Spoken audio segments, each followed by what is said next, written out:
જય શ્રી કૃષ્ણ મિત્રો, ચાલો આજે હું તમને રોટી પાત્રા કેવી રીતે બનાવવા એ બતાવીશ। આપણે એક બાઉલમાં ચણાનો લોટ લઈ લઈશું, મસાલા કરી લઈશું, લાલ મરચું પાવડર ઉમેરીશું, હળદર ઉમેરીશું, ધાણા જીરું ઉમેરીશું, થોડો ગરમ મસાલો ઉમેરીશું, ટેસ્ટ મુજબ મીઠું ઉમેરી લઈશું। આપણે એક મોટી ચમચી ભરીને આપણે આદુ મરચાં લસણની પેસ્ટ ઉમેરીશું।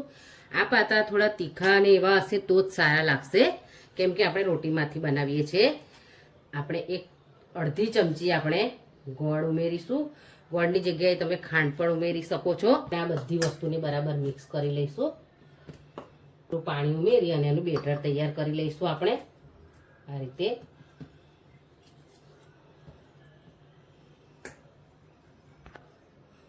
હવે આપણે લીંબુનો રસ ઉમેરી લઈશું। આપણે ઘર પણ ખટાશવાળું બનાવવાનું છે એટલે લીંબુનો રસ આપણે સરસ ઉમેરી લઈશું, બરાબર મિક્સ કરી લઈશું। બેટરને 10 મિનિટ માટેનો રેસ્ટ આપીશું। હવે આપણે રોટી વણી લઈશું। આ મારી પાસે રોટલીનો લોટ છે તો હું એમાંથી સરસ નાના નાના લુવા કરી લઈશ।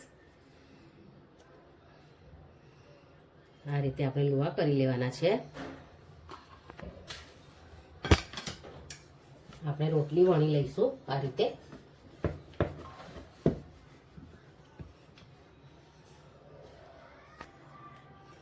આ રીતે આપણે રોટલી વણી અને તૈયાર કરી લેવાની છે। હવે આપણે બેટરમાં 2 ચમચી તેલ ઉમેરીશું અને પછી આપણે બરાબર એને મિક્સ કરી લઈશું। હવે આપણે આ રીતે રોટલી લઈ લઈશું અને આ જે આપણે બેટર તૈયાર કર્યું છે એ આપણે આમાં આ રીતે લગાવી લઈશું। હવે આપણે રોટલીનો સરસ આમ કરીને રોલ વાળી અને તૈયાર કરી લેવાનો છે આ રીતે।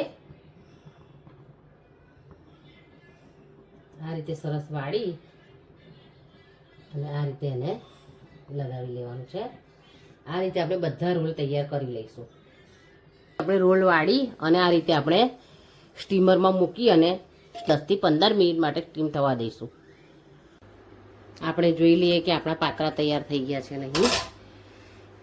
જો સરસ તૈયાર થઈ ગયા છે, આ ચોટતા નથી છરીને એટલે સરસ થઈ ગયા છે। હવે આપણે એને બહાર લઈ લઈશું અને ઠંડા થવા દઈશું।